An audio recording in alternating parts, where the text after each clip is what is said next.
Hello there, very good afternoon to you and welcome to Lunchtime News, coming to you live and direct from the Newsfirst studio here in Colombo. Let's start off with a look at the headlines. 4 people, including a 10-year-old boy, killed in accidents that took place across the island. 9 others injured. 2 killed in a wild elephant attack in Salyapura.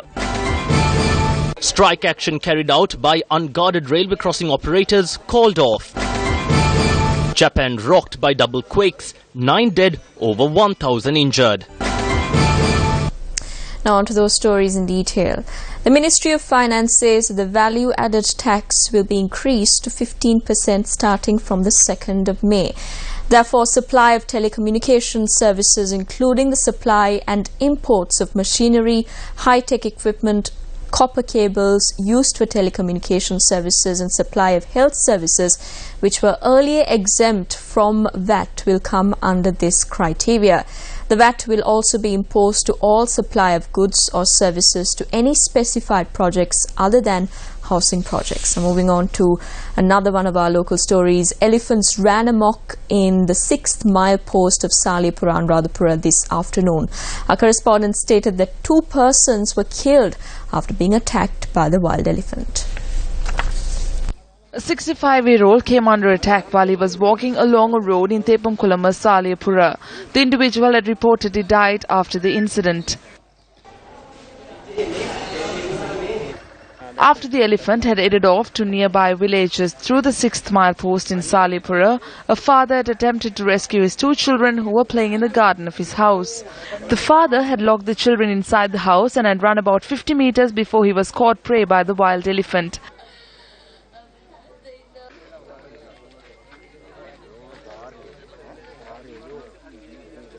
The victim was a 55-year-old individual. The individual was employed as a gatekeeper of the 6th mile post level crossing. Meanwhile, the veterinarian of the Anuradhapura Wildlife Zone, Chandana Jayasinghe, stated that a team of wildlife officials were dispatched to drive away the wild elephant into the Vilpattu Forest Reserve.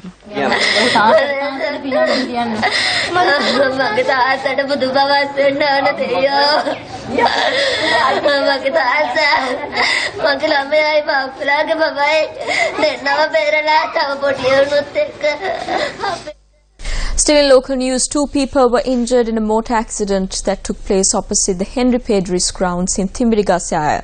Our correspondent stated that a private bus plying from Petta to Maharagama had veered off the road at the Thimbirigasaya junction and collided with a 3-wheeler travelling the opposite direction.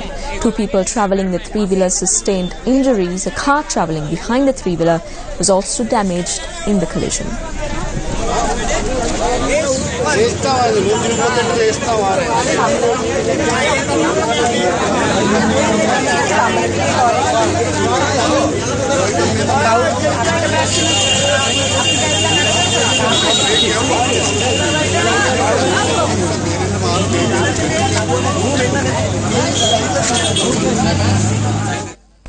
Two students were killed in a motor accident that took place in Krishnapuram, Kilinochchi last evening. The students who were travelling on a motorbike succumbed to their injuries upon admission to the Kilinochchi hospital. Police said that both victims were 17 years old.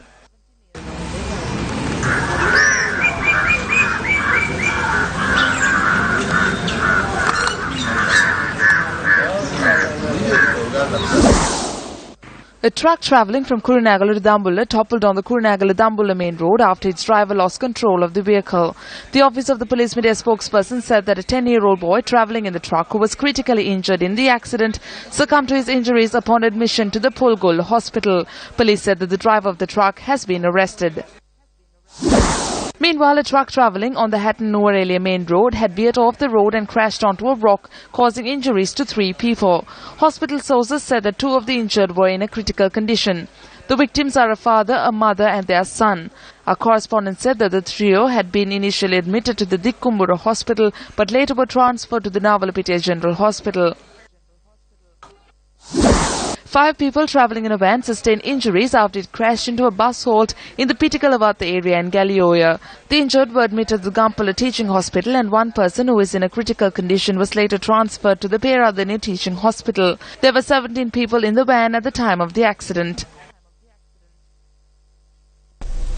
The 4 policemen who were on duty at the Lanka police station when its firearms were robbed have been interdicted. The Office of the Police Media spokesperson said that a police sergeant, 2 police constables and an assistant security officer were among those interdicted. Meanwhile, the Criminal Investigations Department has commenced investigations into the robbery.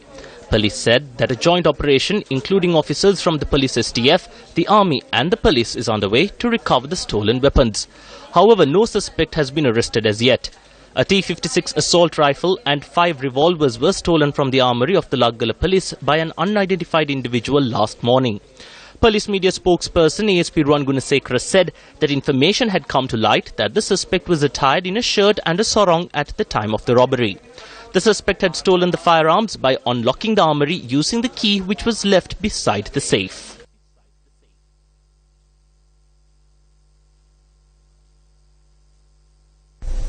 State Minister of Lands TV Ekanayaka states that steps have been taken to establish mobile kacheris to expedite the process of providing land deeds.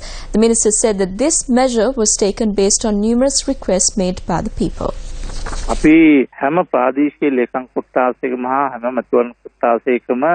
We are prepared to speed up the process of providing deeds by establishing a mobile kacheri unit.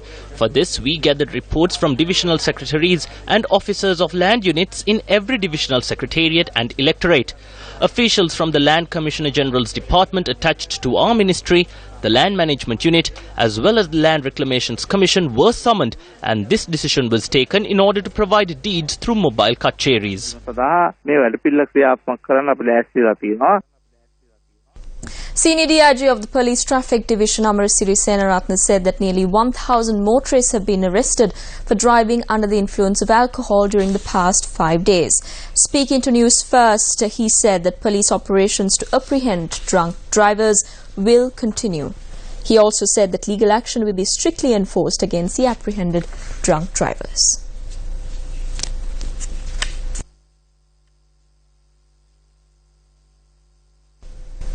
The strike action launched by gatekeepers of railway crossings has been called off. Secretary of the Railway Crossing Operators Association, Nimal Chandra Siri, said that all workers will resume work at 2 p.m. today. He added that the strike action came to an end after receiving a favourable response from the authorities.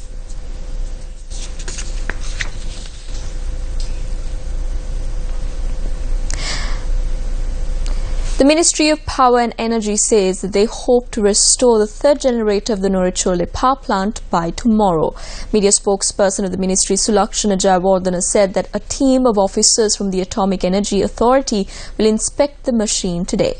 The 3rd generator stalled following a leak in the boiler on the 11th of this month, and the Ministry of Power and Renewable Energy said that this will be the 25th occasion the generator had stalled since the connection between the Norechole power plant and the national grid in the year 2011. But that's a wrap of Lunchtime News. Remember to stay ahead. You need to stay close to Newsfirst. For that, you simply need to log on to our website, www.newsfirst.lk. Or if you want to keep a close tab of all the stories that we followed here at the Lunchtime News Bulletin, you can follow our Twitter handle at Newsfirst_EN. I'm Stephanie Lazarus. Have a great day ahead.